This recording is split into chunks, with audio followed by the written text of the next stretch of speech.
السلام علیکم ورحمۃ اللہ وبرکاتہ۔ استقبال ہے ہمارے یوٹیوب چینل سچی بات کا۔ آج ہم سبق نمبر 12 لے کر حاضر ہوئے ہیں۔ سبق نمبر 12 ہم نے سبق نمبر 9 کے اندر یہ بتلایا تھا کہ اعراب کی کتنی قسمیں ہیں۔ ماشاءاللہ جس نے سبق نمبر 9 دیکھا ہے وہ سمجھ گیا ہے کہ سبق نمبر 9 میں اعراب کی 6 قسم بتائی گئی تھی: زبر، زیر، پیش، جزم، تشدید اور مد۔ یہ اعراب کی قسمیں ہیں۔ آج انشاءاللہ سبق نمبر 12 میں لفظ کسے کہتے ہیں اس کو ہم بتلائیں گے۔ اس سے پہلے ہم اپنے معمول کے مطابق آپ لوگوں کے سماعت کے حوالے میں ایک شعر پیش کرنا چاہتے ہیں۔ وہ شعر ہے: کیا بھلا چاند ستاروں کی زبانیں سمجھیں گے، کیا بھلا چاند ستاروں کی زبانیں سمجھیں گے، برگ پھولوں کا پرندوں کا بیاں سمجھیں گے۔ کیا بھلا چاند ستاروں کی زبانیں سمجھیں گے، برگ پھولوں کا پرندوں کا بیاں سمجھیں گے۔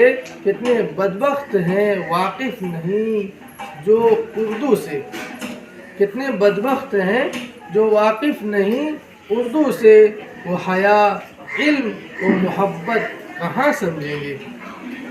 اس کے ساتھ ہی آج ہم اپنے سبق کی شروعات اس اللہ رب العالمین کے نام سے کرتے ہیں جو رحمان ہے اور رحیم ہے۔ آج پیارے بچوں ہم اپنے سامعین، متعلمین اور ناظرین کے سامنے لفظ لے کر آئے ہیں۔ سوال: لفظ کسے کہتے ہیں؟ لفظ کسے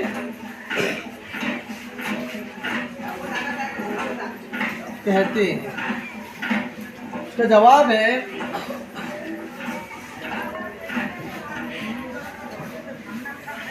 انسان کے منہ سے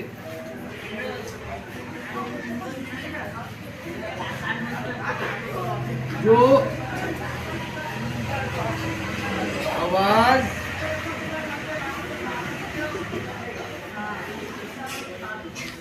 نکلتی ہے اس کو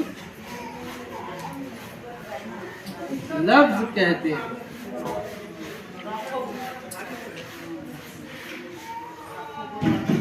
کیا سمجھے پیارے بچوں؟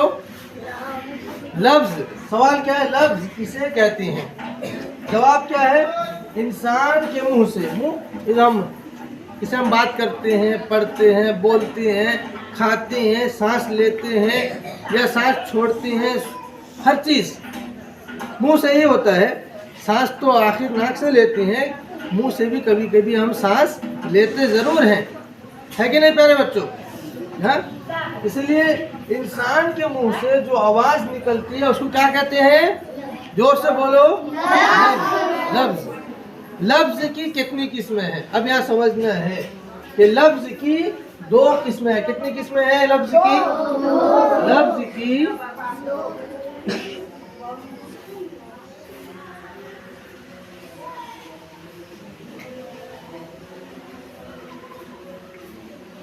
لفظ کی کتنی قسمیں ہوئے پیارے بچوں؟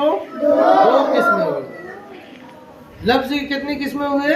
2 قسمیں ہوئے۔ کیا ہے؟ نمبر 1 موضوع ہے۔ دیکھو، نمبر 1 موضوع، نمبر 2 محمل۔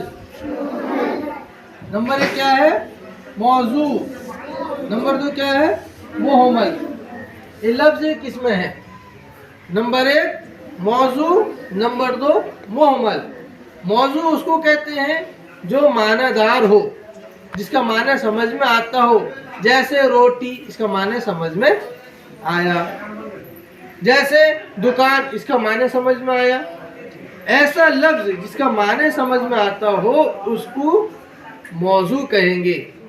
محمل ایسا لفظ ہے جس کا معنی سمجھ میں نہیں آتا ہو، جیسے وکان۔ وکان کا کوئی معنی نہیں ہے، اس لیے اس کو ہم کیا بولیں گے؟ محمل لفظ۔ کیا بولیں گے پیارے بچوں؟ محمل لفظ۔ اس لیے آج کے لیے یہاں تک کی ہماری سبق ہے. امید کرتے ہیں انشاءاللہ آپ کو یہ بات سمجھ میں آ گئی ہوگی. جو ہمارے چینل کو دیکھ رہے ہیں امید ہے کہ ان کو بھی اب تک اردو کے اعتبار سے کچھ باتیں سمجھ میں ضرور آ گئی ہوں گی. انشاءاللہ ہم پھر سبق نمبر 13 میں آپ کے ساتھ ملیں گے. تب تک کے لیے والسلام علیکم. ہم آپ سے گزارش کریں گے جو ہمارے چینل کو سبسکرائب نہیں کیے ہیں کار خیر کے لیے اور لوگوں تک اس ہمارے کاوشوں کو پہنچانے کے لیے ہماری سپورٹ کریں. ہمارے چینل کو آگے بڑھائیں سبسکرائب کر کے ویوز بڑھا کر. اللہ تعالیٰ سے دعا کرتے ہیں اللہ تعالیٰ آپ کی تمام دینی دنیاوی کاموں میں مدد عطا فرمائے. آمین.